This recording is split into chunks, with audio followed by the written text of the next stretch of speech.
আজ বাবা নিয়ে আপনাদের কিছু উক্তি শোনাব। উক্তিগুলি আসলে মন থেকে যদি শুনেন তবে আমার বিশ্বাস আপনার মন কাঁদবে। যার বাবা নেই তার চোখে অশ্রু ঝরবে।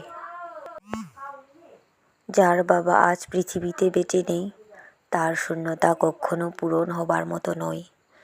বাবার জন্য ভগবানকে প্রার্থনা করুন।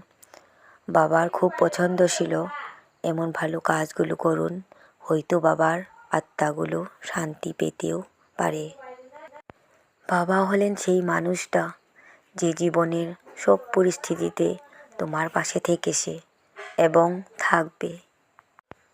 বাবা হলেন সেই সম্মানিত ব্যক্তি যার এক ফোঁটা ঘামের মূল্য দিতে আমরা অক্ষম। বাবাকে ভালোবাসতে বাবা দিবস লাগে না।